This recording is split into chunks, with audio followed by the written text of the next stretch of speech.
Que o Senhor nosso Deus te abençoe e guarde a você e toda a sua casa.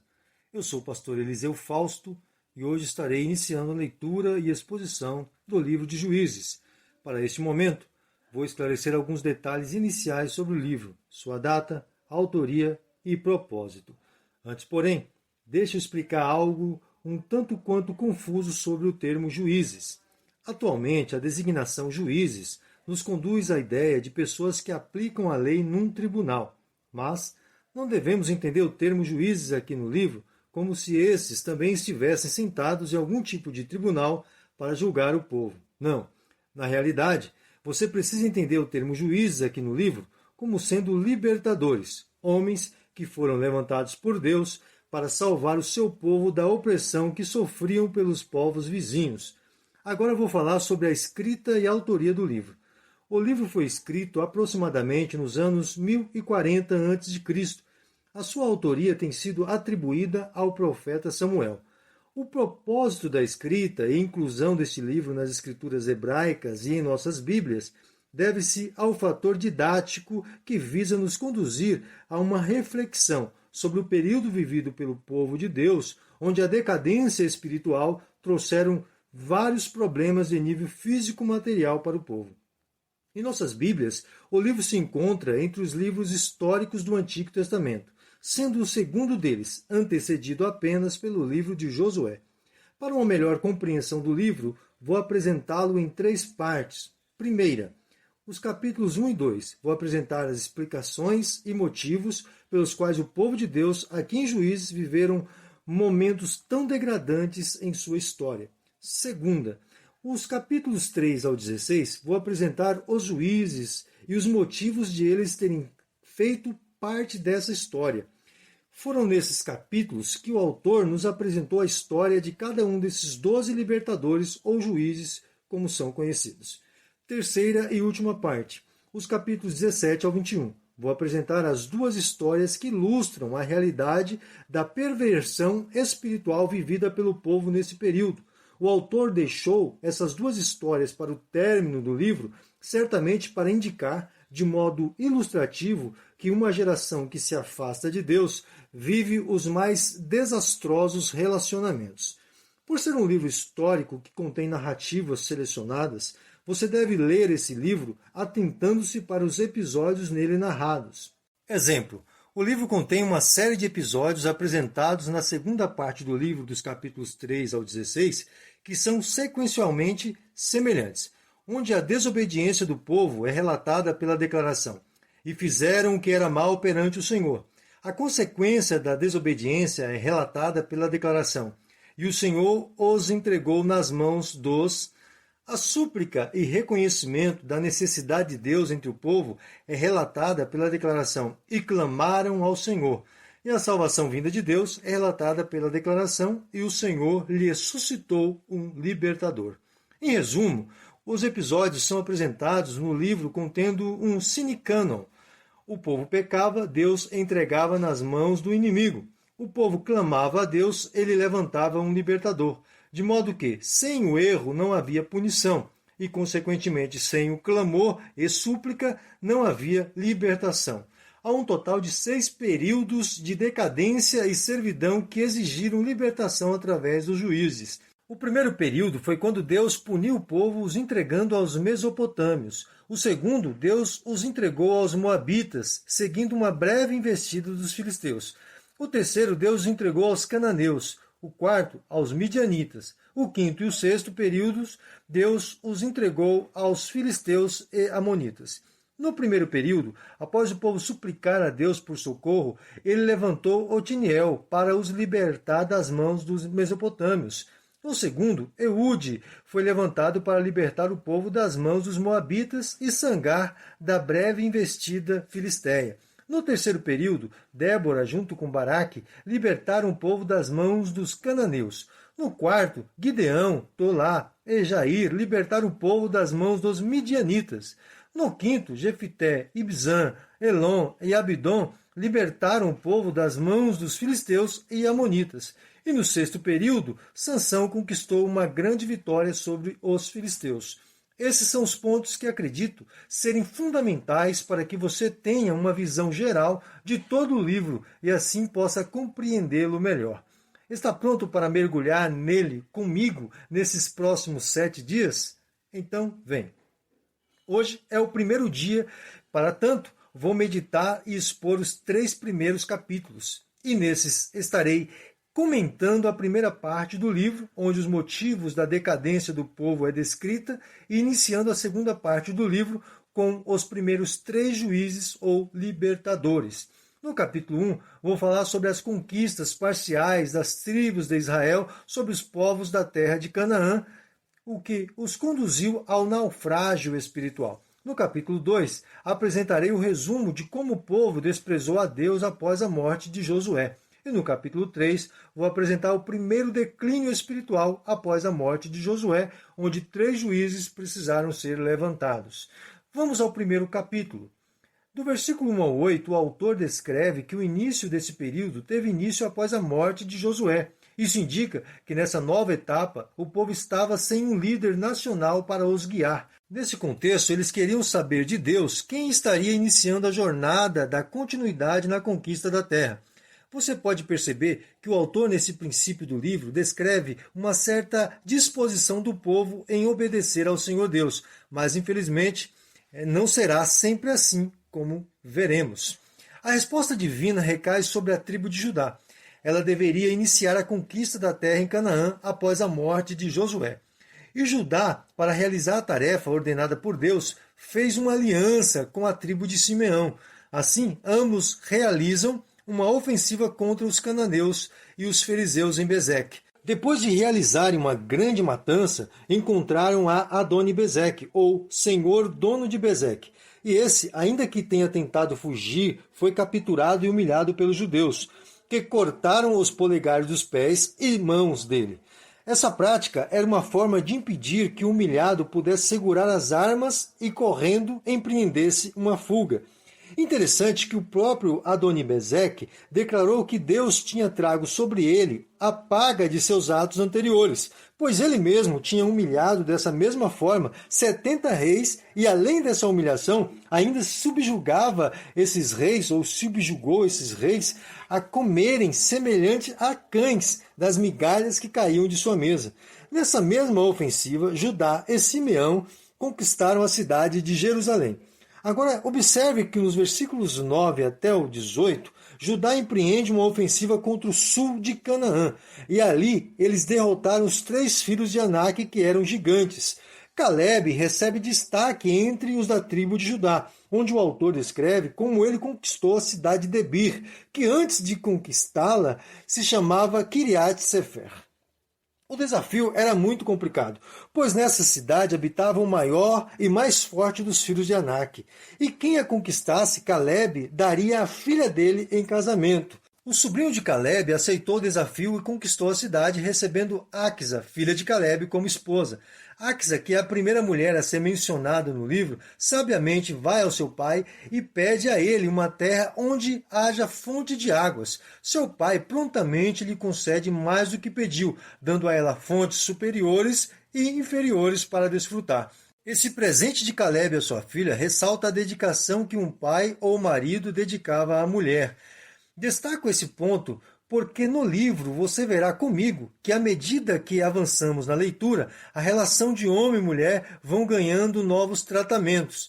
No versículo 16, o autor menciona que a família de Jetro, sogro de Moisés, também seguiram em companhia com o povo de Israel, habitando com eles nas cidades conquistadas por Judá. No versículo 17, para indicar que a conquista da cidade de Zefate foi completa, os judeus mudaram o nome dela para Ormá, ou seja, aniquilada. O versículo 18 confirma que as cidades que Josué tinha declarado que seriam de Judá, realmente por eles foram conquistadas. Até aqui o autor só apresentou relatos de vitória, mas a partir do versículo 19, com uma declaração tanto quanto enigmática, ele nos introduz a uma outra realidade. Na primeira parte do versículo, ele se refere às conquistas de Judá enquanto obedientes a Deus, mas na segunda parte ele abre uma nova seção, onde as conquistas são apresentadas como conquistas parciais. Certamente o fracasso de Judá em não conquistar as cidades do vale deve-se ao fato de alguma aliança de interesses comerciais, pois o texto declara: não expulsou os moradores do vale, porquanto tinham carros de ferro. Porém, esta aliança não tinha autorização divina. No versículo 20, ele nos lembra que houve obediência da parte do povo em conceder a Calebe a região de Hebrom, como Moisés havia dito. No versículo 21, um aparente problema é apresentado. Como os benjamitas não expulsaram os jebuseus de Jerusalém, se foi Judá quem destruiu Jerusalém? Bom, é possível que Judá tenha conquistado a cidade, porém não aniquilou os habitantes como fez com a cidade de Zefate. E assim possa ser que esses antigos habitantes tenham retornado à cidade e os benjamitas, que receberam herança dessa região juntamente com Judá, conforme Josué capítulo 18, versículo 28, não expulsaram esses repatriados. E essa citação do fracasso da tribo de Benjamim conecta um contraste entre as vitórias de Judá.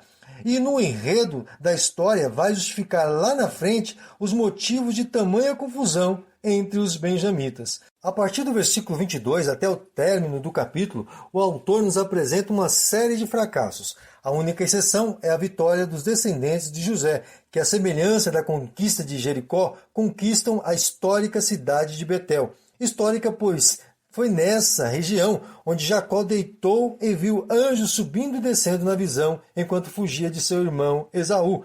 E foi conquistada a semelhança de Jericó, pois foram enviados espias à terra, e esses encontraram um homem da cidade, e com esse fizeram um pacto de vida, caso o ajudasse. E assim conquistaram a cidade, e o homem foi livre com sua família para habitar outra região, onde batizou com o nome antigo da cidade de Betel, Luz. Mas essa foi a única exceção a essa série de fracassos relatadas nesse trecho. As outras conquistas dos filhos de José não foram eficazes como a de Betel.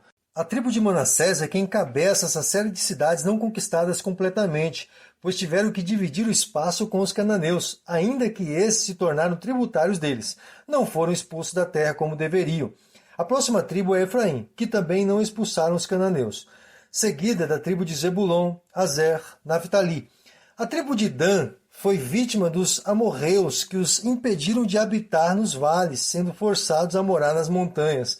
Os únicos que prevaleceram contra os amorreus foram os filhos de José, que mesmo não os expulsando da terra, ao menos os fizeram tributários. Vamos ao capítulo 2. Nos primeiros 5 versículos do capítulo, temos o relato da presença de um anjo repreendendo o povo em Gilgal, local do renovo feito pelo povo diante de Deus, como vimos em Josué. As declarações do anjo são de confronto diante da desobediência do povo em não cumprir com a ordem divina, que era para destruir por completo todo o povo da terra e não fazer aliança com eles, como estavam fazendo. Posso citar aqui o caso de Judá, que não expulsou o povo do vale por terem carros de ferro. O anjo, porém, não os despreza por completo, mas declara que haverá punição vinda de Deus por causa da desobediência deles. Essa mensagem trouxe grande quebrantamento e choro no meio do povo. Tamanho foi o clamor que batizaram o local de Boquim, que significa aos que choram, ou os que choram. Observe que esse é o segundo lugar que Israel batiza com outro nome. O primeiro lugar foi a cidade de Zefate, que recebeu o nome de Ormá, que significa aniquilada, e aqui o nome Boquim, que significa os que choram. É isso que você precisa observar, o contraste entre esses dois nomes. Se Israel cumpre a ordem de Deus, o nome da cidade ou local é aniquilada. Mas se Israel não cumpre a ordem de Deus, o nome ou local é Israel chora, ou os que choram. Ormá ou Boquim? Eis a questão.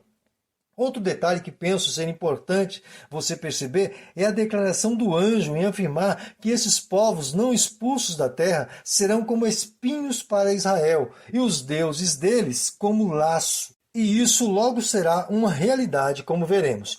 O que o autor nos apresenta nos versículos 6 ao 10 é uma interligação entre o tempo em que Josué vivia e um novo tempo onde Josué já não estava entre o povo. E antes de prosseguir com as gerações posteriores a Josué, o autor assevera que assim como Josué se manteve fiel a Deus, Deus também foi fiel a Josué e a sua posteridade, pois foi sepultado na terra que recebeu de Deus como herança. Mas o desastre se inicia quando Josué e toda a geração que com ele servia a Deus morrera. Assim, caminhamos sentido a degradação do povo de Deus. Logo nos versículos 11 ao 13, o autor declara o princípio da idolatria e perversão do povo de Israel, que ao invés de continuarem adorando e servindo ao único Deus invisível, começam a se curvar diante de imagem de ídolos criados por homens. Ídolos esses que as nações de Canaã serviam como se fosse o Deus verdadeiro. Mas logo chegou a sentença divina nos versículos 14 e 15. Deus não favoreceu a nenhuma de suas ofensivas contra os povos vizinhos. Perderam todas as batalhas e caíram em grande aflição. O autor esclarece que ainda depois de Deus levantar juízes ou libertadores para os tirar da aflição, após clamarem por socorro, quando esses libertadores morriam, o povo retornava para a idolatria novamente. Os versículos finais do capítulo relatam a mais dura descrição nesta introdução, pois declara que houve completa indisposição divina em retirar as nações que ainda restavam na terra, tudo por causa da constante rebelião do povo. Entramos agora no capítulo 3, onde vou apresentar a segunda parte do livro. Os primeiros 6 versículos do capítulo são dedicados a um esclarecimento sobre a disposição divina em conservar as nações vizinhas entre os israelitas, deixando claro que através delas os novos israelitas estariam sendo forçados a lutar pela fé e assim aprenderiam a confiar no Deus que poderia conceder a vitória a eles. Porém, uma descrição triste é relatada pelo autor. Os israelitas, além de terem deixado os povos conviverem entre eles, acrescentaram um maior erro de se relacionarem maritalmente com as mulheres da terra e ainda se curvaram aos deuses delas. Por esse motivo, a partir do versículo 7, você pode ler comigo o primeiro dos 6 períodos de desobediência do povo, onde a declaração "E os filhos de Israel fizeram o que era mal aos olhos do Senhor" aparece. Este mal, relatado pelo autor, é descrito como um desprezo deliberado por Deus e uma disposição em servir outros deuses. E como você mesmo tem conhecimento, Deus tem o direito sobre o povo de Israel, não somente de ter criado os seres humanos, mas também por ter dedicado sua preciosa atenção na formação, libertação e organização deste povo. O mínimo que deveriam ter por Deus era respeito, mas eles o desprezaram. Como resultado por seu desprezo, eles receberam a ira de Deus que os entregou nas mãos dos mesopotâmios. Somente após essa punição divina é que o povo voltou-se para Deus novamente, clamando a ele por socorro. Esse clamor não pode ser considerado um arrependimento, pois o povo retornava às más práticas novamente após o socorro de Deus, como veremos adiante. O primeiro juiz ou libertador surge no cenário, Otiniel, homem da tribo de Judá. Este, sob a influência do Espírito Santo do Senhor, vence os mesopotâmios e trouxe paz ao povo. Mas após a morte de Otiniel, o povo voltou a fazer o que era mal novamente, como já havia dito. E é aí que novamente Deus os entrega nas mãos do inimigo, porém agora dos moabitas. E esses fizeram pacto com outros povos para subjugarem a Israel. Mas quando os israelitas se sentiram em grande aperto, clamaram novamente ao Senhor. E Deus, por misericórdia, novamente vem em socorro de seu povo, levantando outro juiz libertador, Eude. Esse é quem age nesse segundo período de declínio espiritual. Segundo o autor, ele era canhoto. Porém, não devemos entender por canhoto um homem não destro, mas sim um homem que tinha habilidades com ambas as mãos. E peço que você guarde essa informação, pois mais para frente verá que era comum essa particularidade entre os benjamitas, da qual tribo era Eude. Bom, Eude aproveitou o dia de levar ao rei de Moabe o tributo de Israel e, tendo confeccionado uma espada de tamanho pequeno, escondeu ela embaixo de seu manto na coxa direita, para fazer uso com a mão esquerda. Essa estratégia não geraria nenhuma desconfiança no líder de Moabe. E de fato, quando Eude levou sua mão na coxa direita, o rei nem imaginava que ele tiraria uma espada dali. E sem tempo algum para a autodefesa, foi ferido e morto por Eude. É interessante notar que Eude não é descrito como tendo sido influenciado pelo Espírito do Senhor para realizar essa façanha, mas certamente a sua atitude foi o meio pelo qual Deus mais uma vez livrou Israel das mãos do inimigo, como declara o autor. Outro detalhe interessante é que os guardas do rei de Moabe pensaram que ele estava defecando depois da saída de Eude da sala onde estavam, possivelmente porque sentiram um mau odor que saía da sala, como declara o autor, que as fezes do rei de Moabe vazaram após o golpe de Eude. Por esse motivo, Eude teve tempo suficiente para chegar em Israel e liderar uma revolta de sucesso contra os moabitas. Após a morte de Eude, um fato inusitado é descrito. Um estrangeiro é citado como libertador do povo depois de uma breve invasão filisteia, Sangar, que é descrito como sendo filho de Anate, que por designação era uma deusa cananeia de amor e guerra. Portanto, esse Sangar possivelmente era um filho da mistura de judeu e cananeus, num casamento misto. Mas, como sempre devo lembrar, nada é sem sentido e sem motivo no relato histórico. A partir dessa descrição, após dois grandes heróis israelitas, Otiniel, da tribo de Judá, e Eude, da tribo de Benjamim, o autor estará com essa inclusão estrangeira entre os juízes libertadores, nos introduzindo num período em que os juízes não serão tão honrados quanto foram esses dois primeiros. Sobre isso, espera até amanhã nos próximos capítulos. Por hoje, basta relembrar que Deus não abandona suas promessas, ainda que o alvo dessas promessas sejam pessoas incrédulas e rebeldes como eram os israelitas. Deus se mantém fiel ao que prometeu. Ele sempre vem com juízo sobre as más ações de seus rebeldes povos, para os conduzir ao seu retorno espiritual. O bom é que não sejamos semelhantes ao povo de Israel, que desprezaram a bondade e fidelidade de Deus para se unir à vulnerabilidade e inconstância de uma vida sem Deus. Pois, por mais que Israel desejasse servir a deuses estranhos, eles, na realidade, estavam servindo aos demônios. Por esse motivo, digo a você, acenda um alerta constante em sua mente de nunca se deixar levar por ensinos que te conduzam a se prostrar diante de qualquer imagem ou deuses criados por homens. Mantenha seus olhos e seu coração firme na resolução de se prostrar e adorar somente ao Deus invisível e real, ao Deus nosso Senhor. Não deixe Satanás roubar a sua adoração. Ela é unicamente e exclusivamente de Deus em Cristo Jesus, nosso Senhor. Aqui eu finalizo e até amanhã, querendo Deus.